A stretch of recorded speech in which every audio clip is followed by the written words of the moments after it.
जय हिंद दोस्तों, नमस्कार। जय हिंद। मेरे प्यारे साथियों, हमें उम्मीद और आशा है कि आपने पीछे के वीडियो को देखा होगा साइंस, जो कि रेलवे में मेरे दोस्त साइंस का कितना बड़ा रोल है ये आप खुद जानते हैं। पूरे के पूरे 25 नंबर की आती है साइंस और उसमें बायोलॉजी का पोर्शन तो अपने आप में एक और ही महत्वपूर्ण हो जाता है क्योंकि साइंस में सबसे अत्यधिक यदि क्वेश्चन पूछे जाते हैं तो मेरे दोस्त बायोलॉजी के ही क्वेश्चन पूछे जाते हैं। तो बायोलॉजी में हमने सेल चैप्टर में जो पीछे की जानकारियाँ हमने पीछे सेल के बारे में पढ़ा कि सेल की खोज किसने की थी, जीवित कोशिका की खोज किसने की, मृत कोशिका की खोज किसने की, सेल कितने टाइप के होते हैं और सबसे बड़ी कोशिका क्या है, सबसे छोटी कोशिका क्या है, प्रोकैरियोटिक और यूकैरियोटिक के लक्षण पढ़े और हमने कोशिका भित्ति तक हमने पढ़ा था। कोशिका भित्ति जो कि सेल्यूलोज से बनी होती है, जो कि प्लांट सेल में यह पाई जाती है, कोशिका भित्ति। आज हम प आगे के चैप्टर में हम आज पढ़ेंगे कोशिका में मौजूद अवयवों के बारे में कि कोशिका में कौन-कौन से भाग होते हैं, कोशिका में कौन-कौन से पार्ट्स होते हैं कोशिका के अंदर, न्यूक्लियस में। देखिए, कोशिका में जो है आज हम उसी की चर्चा आज करने वाले हैं। देखिए, सबसे पहले तो कोशिका देखिए, पहले हम पार्ट वाइज़ पढ़ते हैं, जिस प्रकार से सीढ़ी से ऊपर चढ़ा जाता है, हम उसी प्रकार से पढ़ेंगे। सबसे पहले मेरे दोस्त मान लीजिए ये आपकी रॉड में बनाते हैं, इस प्रकार से ये आपकी कोशिका हो गई। मेरे दोस्त ये आपका न्यूक्लियस है, फिर उसके बाद ये जो यहाँ पर एक झिल्ली आपकी ये बनी हुई है, ये आपकी झिल्ली है, इसे हम कोशिका झिल्ली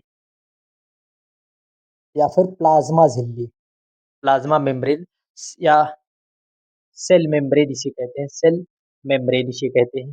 फिर उसके बाद मेरे दोस्त इसी में जो होता है सबसे पहले अवयव में न्यूक्लियस, इसी में एंडोप्लाज्मिक रेटिकुलम होता है, इसी में राइबोसोम होता है, इसी में लाइसोसोम होता है और इसी में मेरे दोस्त आपका माइटोकॉन्ड्रिया होता है और इसी में जो है आपकी इसी में कोशिका द्रव जो इसमें भरे होते हैं, इसी में कोशिका द्रव होता है जिसे जीव द्रव्य कहते हैं। क्या कहते हैं? जीव द्रव्य।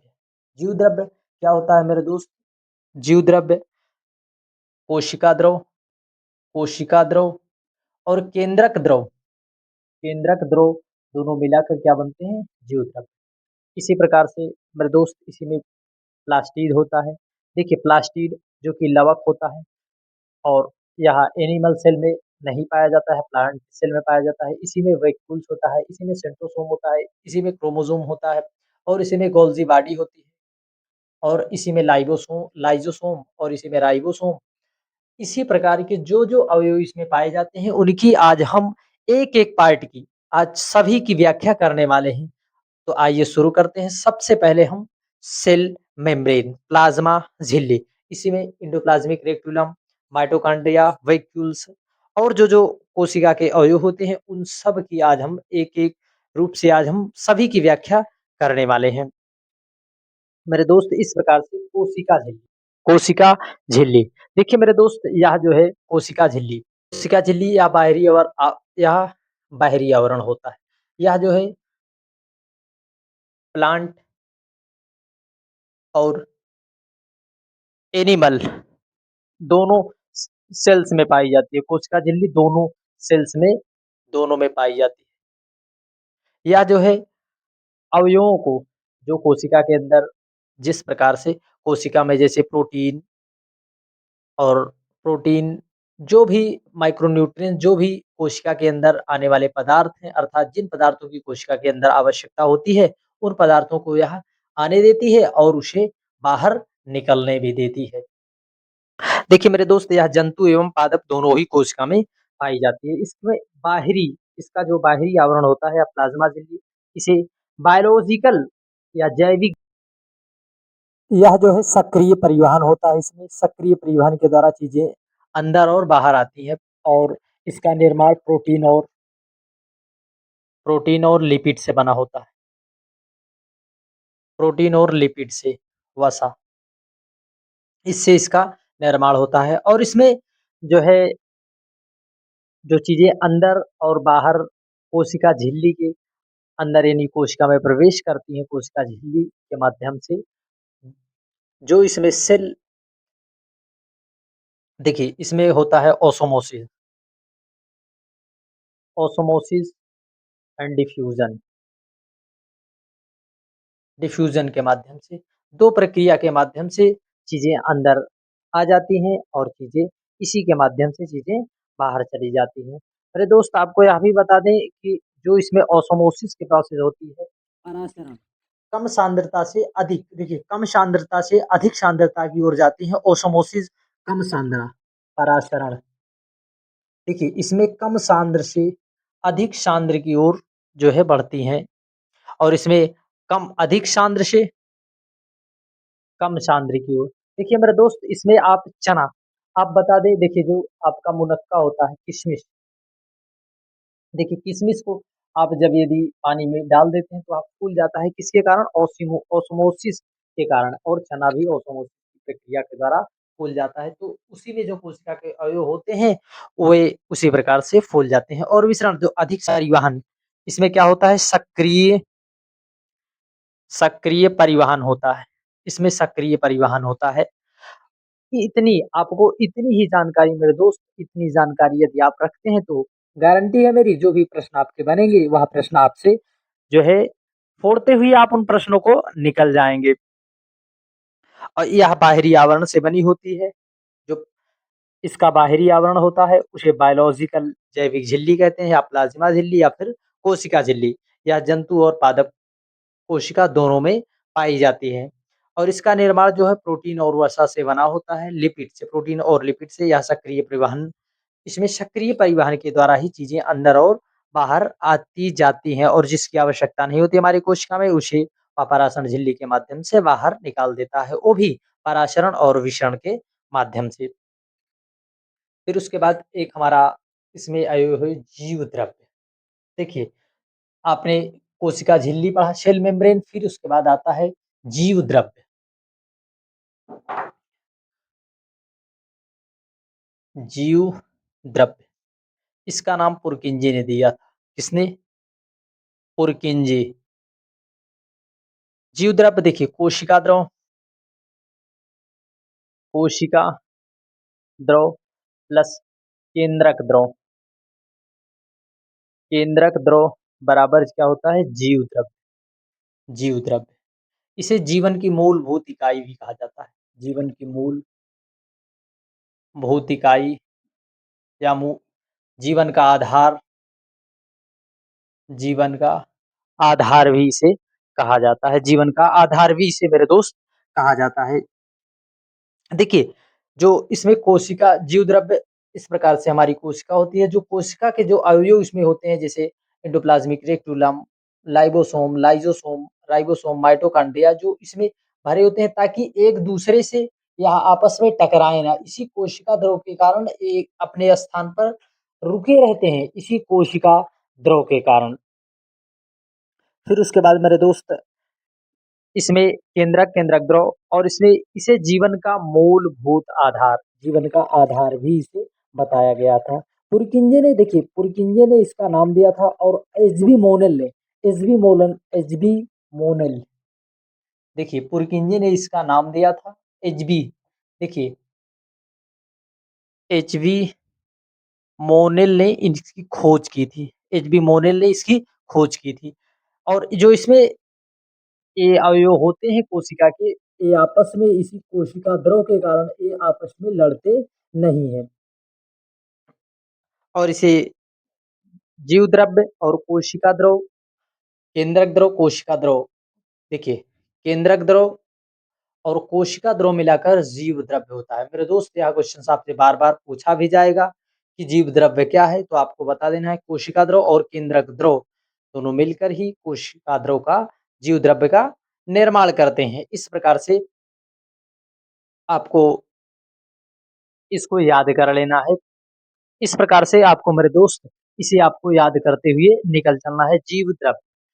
देखिए जीव द्रव्य को प्रोटोप्लाज्म, जीव द्रव्य को क्या कहते हैं इंग्लिश वाले मेरे भाई बहन लिखेंगे प्रोटोप्लाज्म, क्या लिखेंगे प्रोटोप्लाज्म। देखिए इसे प्रोटोप्लाज्म कहते हैं।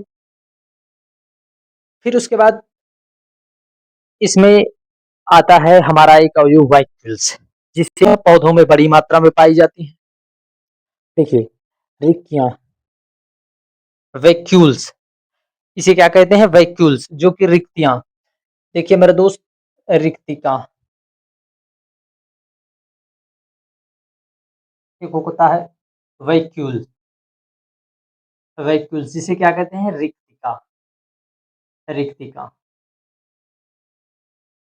इसे क्या कहते हैं मेरे दोस्त रिक्तिका, रिक्तिका। देखिए यह पौधों में जो है इसकी मात्रा, पौधों में यह बड़ी मात्रा में पाई जाती है और एनिमल्स में, जो कि जानवरों में इसकी मात्रा छोटी होती है। जानवरों में देखिए यह पानी को एकत्रित संग्रहित करती है, जो कि आपको पता हो पौधे को पानी की आवश्यकता ज़्यादा होती है और जो मानव या फिर जानवर होते हैं एनिमल, इन्हें पानी की आवश्यकता कम होती है पौधों की अपेक्षा। तो इसमें जो है पौधों में सबसे बड़ी होती है और जानवरों में यह छोटी होती है। देखिए यह पतली झिल्ली के द्वारा घिरी होती है। इस प्रकार से मेरे दोस्त, इस प्रकार से जो है घिरी होती है, जिसे हम टोनोप्लास्ट कहते हैं। क्या कहते हैं? टोनोप्लास्ट। इसे हम क्या कहते हैं मेरे दोस्त? टोनोप्लास्ट कहते हैं। और यह अपशिष्ट पदार्थ का संचयन करती है, अपशिष्ट पदार्थ का यह संचयन करती है। आपको इतनी सी बातें मेरे दोस्त याद कर लेना है। फिर उसके बाद आता है एक माइटोकॉन्ड्रिया।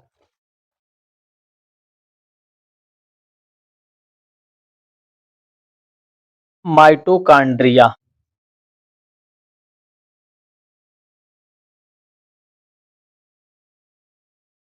माइटोकॉन्ड्रिया। देखिए मेरे दोस्त, माइटोकॉन्ड्रिया, इसे कहीं-कहीं जो है इसकी खोज अल्टमैन को बताते हैं। क्या बताते हैं? इसकी खोज अल्टमैन को बताते हैं। लेकिन मेरे दोस्त देखिए अल्टमैन, इसकी खोज जो है कोलिकर ने की थी। कोलिकर नाम के एक वैज्ञानिक थे, जिन्होंने इसकी खोज की थी और इसका नाम माइटोकॉन्ड्रिया इसे दिया था वेंडा। एक वेंडा नाम के वैज्ञानिक थे, वेंडा। इसका नाम जो है नाम दिया था और खोज इसकी जो है कोलिकर साहब ने इसकी खोज की थी, खोज। और इसका नाम जो है नाम वैज्ञानिक ने वेंडा माइटोकॉन्ड्रिया नाम दिया था। और अल्टमैन, देखिए अल्टमैन ने क्या किया था, अल्टमैन ने इसे बायोब्लास्ट कहा था। क्या कहा था? इसे बायोब्लास्ट। माइटोकॉन्ड्रिया जो है इसे पावर हाउस भी कहा जाता है। क्या कहा जाता है? इसे पावर हाउस, जो कि कोशिका का ऊर्जा गृह। इसमें कोशिकीय श्वसन होता है। इसकी आंतरिक दीवारों को मेरे दोस्त क्रिस्टी कहा जाता है। इसकी आंतरिक दीवारों को जो है क्रिस्टी कहा जाता है। उसी आंतरिक दीवारों में कोशिका जो है कोशिकीय श्वसन होता है, उसी के कारण जो है हमें ऊर्जा प्राप्त होती है। इसी में जो है कोशिकीय श्वसन होता है। और इसमें जो चिपचिपा सा गाढ़ा चिपचिपा पदार्थ होता है, जिसे मैट्रिक्स कहते हैं। क्या कहते हैं? गाढ़ा चिपचिपा पदार्थ होता है, जिसे क्या कहते हैं? मैट्रिक्स कहते हैं। यह जो है रेस्पिरेशन, श्वसन में यह जो है सहायक होता है श्वसन के रूप में। और इसी से हमें ऊर्जा निर्माण होती है और वह ऊर्जा एटीपी के रूप में संग्रहित होती है। किसके रूप में? एटीपी के रूप में। और एटीपी का आप फुल फॉर्म जान जान लीजिए अवश्य, क्योंकि कई परीक्षाओं में एटीपी का फुल फॉर्म ज़रूर पूछा जाता है। एटीपी मतलब एडेनोसिन ट्राइफॉस्फेट। फिर उसके बाद यह ऊर्जा एडीपी के रूप में, एडेनोसिन एडेनोसिन डाइफॉस्फेट के रूप में जो है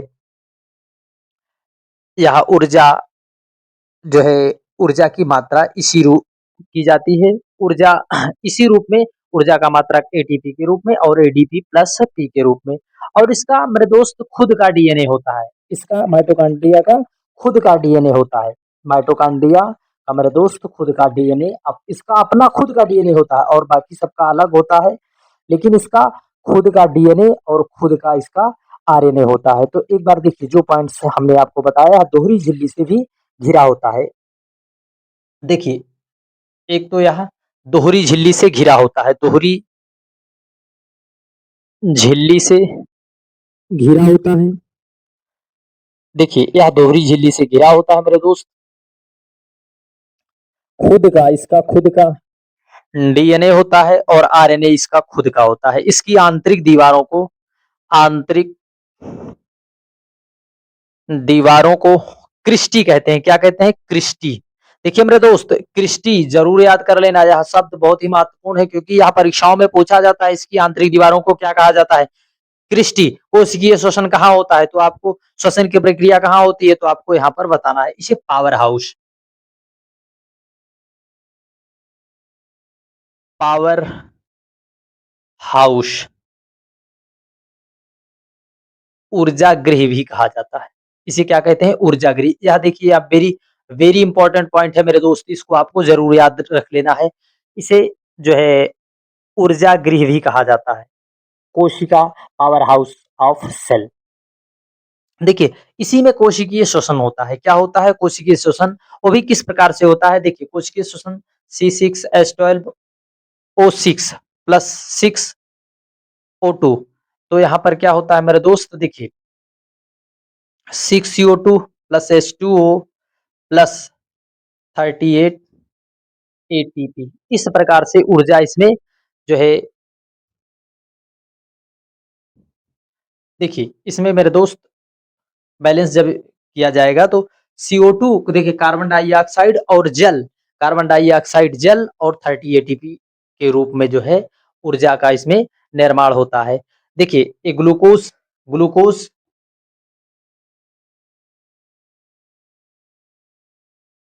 ग्लूकोज और कार्बन, यहाँ पर कार्बन डाइऑक्साइड,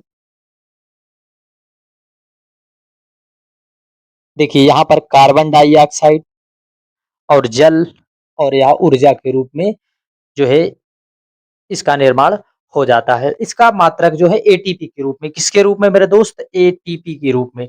एटीपी। तो आपको इतनी सी बातें यदि आप याद रख लेते हैं तो मेरी गारंटी है आपसे जो भी प्रश्न पूछा जाएगा वह प्रश्न को आपको, आप निश्चित है आप उसे फोड़ देंगे। फिर उसके बाद मेरे दोस्त आता है एक अवयव। हमने आपको इसकी इसकी जो है इंट्रोडक्शन के रूप में हमने पहले ही आपको बता दिया था कि इसमें क्या-क्या जो है होते हैं, क्या-क्या कोशिका के अवयव होते हैं, उन्हीं अवयवों को आज हम पढ़ने वाले हैं। एक है एंडोप्लाज्मिक रेटिकुलम। देखिए एंडोप्लाज्मिक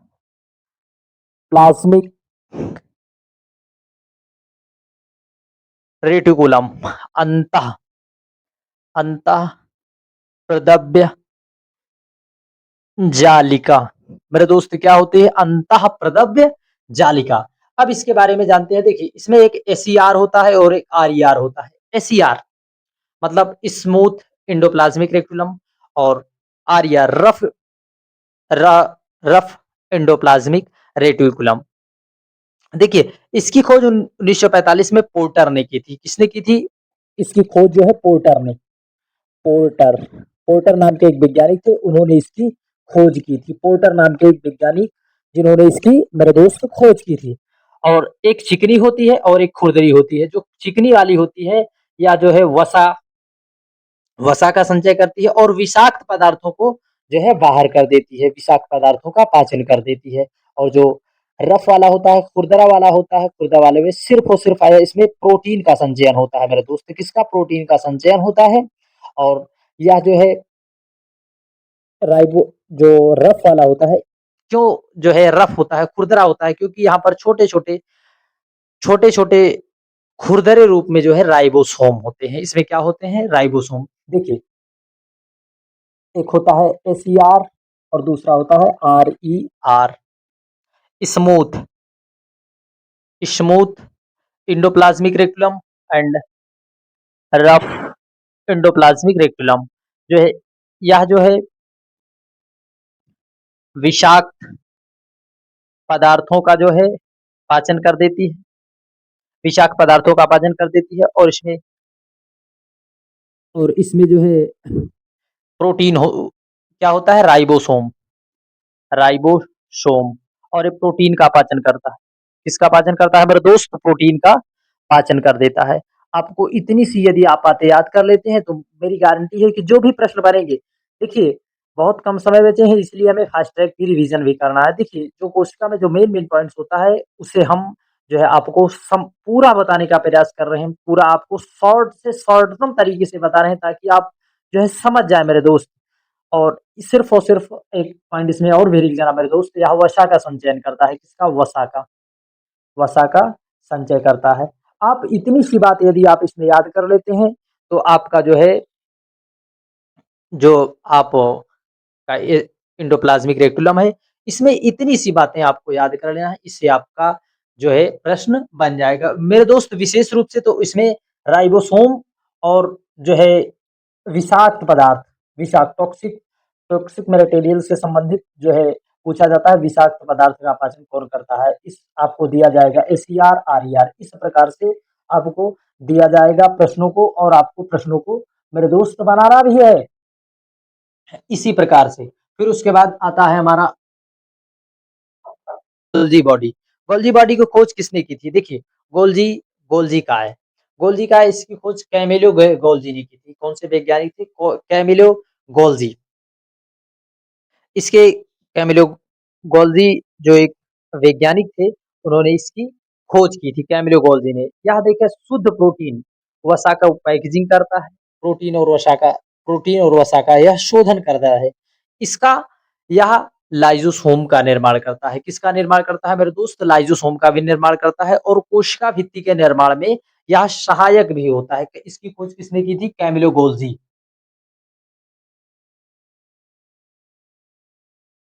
गोल्जी का इसकी खोज किसने की थी? Camillo Golgi. कैमिलो गोल्जी ने इसकी खोज की थी। लाइजोसोम और कोशिका भित्ति के निर्माण में, कोशिका भित्ति के निर्माण में, और इसका जो है लाइजोसोम का भी यह निर्माण करता है। किसका? लाइजोसोम और कोशिका भित्ति का निर्माण करता है, और यह शुद्ध प्रोटीन को पैकिंग करता है। देखिए, शुद्ध शुद्ध प्रोटीन को यह पैकिंग करता है। किसमें करता है मेरे दोस्त? पैकिंग के रूप में कर देता है। शुद्ध प्रोटीन को पैकिंग के रूप में कर देता है मेरे दोस्त। इतनी सी बातें आपको इसमें याद कर लेना है। कौन सी? इसकी खोज किसने की थी? कैमिलो गोल्जी ने। गोल्जी काय की खोज कैमिलो गोल्जी ने की थी। और प्रोटीन को या पैकेजिंग के रूप में, शुद्ध रूप में पैकिंग करता है, और शरीर के विभिन्न भागों तक या कोशिकाओं तक जो है ट्रांसफर कर देता है, और इसमें यह लाइजोसोम का निर्माण करता है, कोशिका भित्ति का निर्माण करता है। फिर उसके बाद आता है मेरे दोस्त लवक। क्या होता है? लवक। देखिए, लवक इसे हम कहते हैं प्लास्टिड। प्लास्टिड, देखिए, प्लास्टिड में एक होता है हरित लवक। यह 3 पार्ट का होता है मेरे दोस्त। कितना? हरित लवक, वर्णी लवक, और एक होता है अवर्णी लवक। अवर्णी, इसे chloroplast, chromo chromoplast, leucoplast, leucoplast. देखिए मेरे दोस्त, जो हरित लवक होता है, या जो है इसमें जो है फोटोसिंथेसिस होती है। क्या होती है? फोटोसिंथेसिस की प्रक्रिया, जिसमें प्रकाश संश्लेषण की क्रिया होती है। किसकी प्रकाश संश्लेषण की क्रिया इसमें होती है? देखिए, प्रकाश संश्लेषण की क्रिया के कारण ही इसमें जो भोजन बनता है, या भोजन का निर्माण करता है, भोजन का निर्माण करता है, और यह भोजन को अन्य पौधों के अन्य भागों तक पहुंचाता है। हरित लवक जो होता है, यह भोजन का निर्माण करता है। किसके द्वारा? किसके द्वारा मेरे दोस्त? प्रकाश संश्लेषण के द्वारा। जो वर्णी लवक होते हैं, वर्णी, और इसमें क्लोरोफिल मौजूद होता है। इसमें क्या मौजूद होता है मेरे दोस्त? क्लोरोफिल मौजूद होता है। क्या मौजूद होता है मेरे दोस्त? इसमें क्लोरोफिल मौजूद होता है। और ये वर्णिल अवर्णी, अर्थात देखिए, वर्ण, आपने सुना होगा वर्ण का संबंध कहीं ना कहीं, आप यदि हिंदी के विद्यार्थी रहे होंगे तो वर्ण का संबंध कहीं ना कहीं रंग से होता है। तो देखिए, वर्ण आपको इससे रिलेट करके याद कर लेना है। वर्ण यानी रंग, या जो है फूल को और फलों को, या जो है रंग प्रदान करता है मेरे दोस्त। कौन सा रंग? देखिए, जिस प्रकार से आम, देखिए, आम मेरे दोस्त पहले शुरू-शुरू में क्या रहता है? आम पहले हरा रहता है, फिर उसके बाद जो है आम पीला हो जाता है। उसी प्रकार से सेब पहले हरा रहता है, फिर उसके बाद वह जो है अपने उस प्रकार के रंग में, लाल रंग में आ जाता है। फिर उसके बाद इसी प्रकार से मेरे दोस्त टमाटर होता है, पहले हरा होता है, पहले चीजें हरी होती हैं, फिर उसके बाद कहीं ना कहीं